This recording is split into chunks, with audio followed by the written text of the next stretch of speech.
অভিশপ্ত 14 লাখ এইচএসসি পরীক্ষার্থী। অনেক শিক্ষার্থী দাবি করছে তাদের অটোপাস দেওয়া হোক। এ বিষয় নিয়ে কথা বলবো। তার সাথে আসলে তোমাদেরকে অভিশপ্ত কথাটা বলার এবং এখানে যে সমস্যাগুলো তোমরা ফেস করেছো সে বিষয় নিয়ে একটু আলোচনা করছি। কী কী সমস্যার মধ্যে তোমরা পড়েছিলা? প্রথমত, তোমরা খুব শর্টকাট নিয়মে 2022-এ এসএসসি দিয়েছো এবং তোমরা পাশ করেছো। অনেকে অটোপাস পেয়েছো, অনেকে অনেক কয়েকটা সাবজেক্টে, আবার অনেকগুলো সাবজেক্টে পরীক্ষা হয়েছে নিয়মের অনেক কাট কাট মানে শর্টকাট করে আর কি বললো যে এক প্রকার।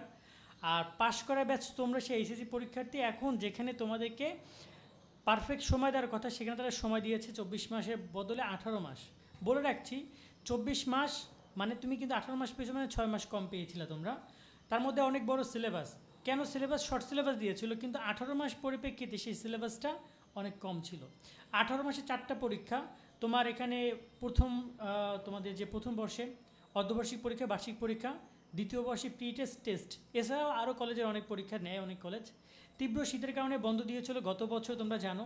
তীব্র শীতে মানুষ স্কুলে যেতে পারছিল না জন্য কলেজ স্কুল বন্ধ দিয়েছিল। তীব্র তাপপ্রবাহ এই যে কিছুদিন আগে গেল, তাপপ্রবাহের কারণেও বন্ধ দিয়েছে। ঠিক আছে, এই যে রমজানে বা ঈদের পরে।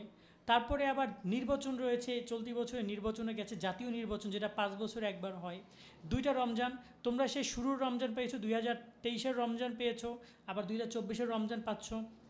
রমজান মানে রমজানের পর 1 মাস বন্ধ, তারপর আবার ঈদের বন্ধ। কোরবানির ক্ষেত্রেও তোমরা ওই কোরবানির বন্ধ, 2টা কোরবানি পেয়েছো। পরীক্ষার আগে আন্দোলন হয়েছে তোমাদের, তোমরা নিজেরা আন্দোলন করেছিল পরীক্ষা স্থগিতের ব্যাপারে বা পিছনে দেওয়ার ব্যাপারে, করে নাই তারা। পরীক্ষার সময় বন্যা, সিলেট, তারপর হচ্ছে তোমাদের এখানে কুড়িগ্রাম, নীলফামারী, তোমাদের হচ্ছে যে যদি বলি এখানে গাইবান্ধা, তিস্তার যে পানিগুলো ছিল, এই পাশে নেত্রকোনার যে পানি ছিল, এখানে টেকনাফে ছিল, সেই বন্যা, পরীক্ষার সময় বন্যা। পরীক্ষার মধ্যে কোটা আন্দোলন, তোমরা দেখছো যে কোটা আন্দোলনের কি হইল। তারপর পরীক্ষা স্থগিতর পর স্থগিত, এই যে কিছুক্ষণ আগে আমরা দেখছিলাম 1 আগস্ট পর্যন্ত পরীক্ষা স্থগিত করেছি, তোমাদেরকে আমরা নিউজ কভার করে দিয়েছি। আবার কোনো ঠিক ঠিকানা নেই কখন আবার পরীক্ষা আবার নতুন করে স্থগিত করবে, এবং শিক্ষার্থীদের মানসিক অবস্থা, এতগুলো প্রবলেম। এই প্রবলেমগুলোর পর শিক্ষার্থী মানসিক অবস্থা অবশ্যই খারাপ হওয়াটা স্বাভাবিক, অস্বাভাবিক কিছু না। যারা পড়াশোনা নিয়ে অনেক সিরিয়াস তারা একটু হলেও ভাবে যে কী হচ্ছে আমাদের সাথে। এখন এখানে তোমরা এই যে এত কিছুর পরে একটা ভালো রেজাল্ট তুমি করবে, সেই রেজাল্ট দিয়ে বিশ্ববিদ্যালয়ে ভর্তি হবা, সেটা অনেকের জন্যই অনেক স্বপ্ন ছিল। একটা মেডিকেলে পড়বো, একটা A+ লাগবে, ইঞ্জিনিয়ারিংয়ে পড়বো, একটা A+ লাগবে, একটা ভালো বিশ্ববিদ্যালয়ে পড়বো, ভালো রেজাল্ট লাগবে, কিন্তু এত কিছুর মধ্যে জানি না কয়জনের প্রত্যাশা পূরণ হবে। ঠিক আছে, আমি জানি না। তো এই জন্য আমি তোমাদেরকে অভিশপ্ত ব্যাচে বলছি, অভিশপ্ত 14 লাখ বলছি, কারণ 14 লাখ স্টুডেন্ট তোমরা পরীক্ষা দিচ্ছ। তো এখন আসলে কথা বলি যে অটোপাস প্রসঙ্গ নিয়ে। দেখো, পরীক্ষা স্থগিতের ব্যাপারে আমরা কিন্তু তোমাদেরকে নোটিশ রেগুলার জানিয়ে দিচ্ছি যে তারা কিন্তু নর্মালি তোমাদের যে পরীক্ষা যেগুলো স্থগিত করে সেগুলো তারা স্থগিত করে এবং নতুন রুটিন তারা দিয়ে দিচ্ছে, এবং তারা জানিয়ে দিচ্ছে ওই তারিখ থেকে পরীক্ষা, এবং যে পরীক্ষাগুলো স্থগিত করছে সেগুলো কবে হবে, কী হবে, সেটা পরবর্তীতে তারা জানাবে।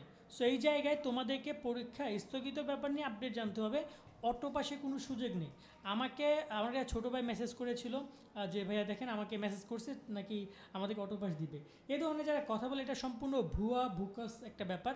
কারণ দেখো, শিক্ষা মন্ত্রণালয় তোমাদের পরীক্ষা মানে এত সমস্যার মধ্যে তোমাদের পরীক্ষা নিচ্ছে, এত কিছু করতেছে তোমাদের জন্য, বা তোমরা এত আন্দোলন করলে তাও তোমাদেরকে পরীক্ষা তারা নিলই।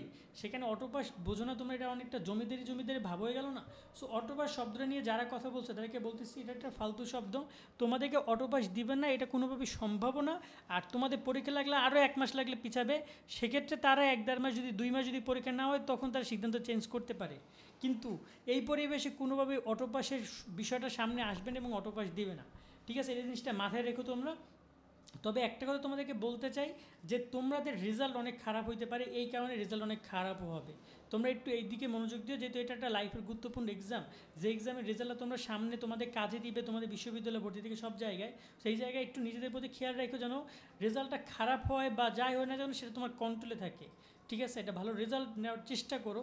কী বলবার, পরিবেশ তো একটু খারাপ হয়েছে পরীক্ষার বা পড়াশোনা, সেটা নেই, কিন্তু তোমাদেরকে এত প্রবলেম ফেস করো, মানে তোমাদেরকে মনে রাখবে জাতি যারা পড়াশোনা নিয়ে কাজ করে, আমি বিশেষ করে তোমাদেরকে মনে রাখবো যে হ্যাঁ, তোমরা 24 ব্যাচ ছিলে যারা এতগুলো প্রবলেম ফেস করে এক্সাম দিয়েছো, যারা ফুল সিলেবাসে সব কিছুর মধ্যে।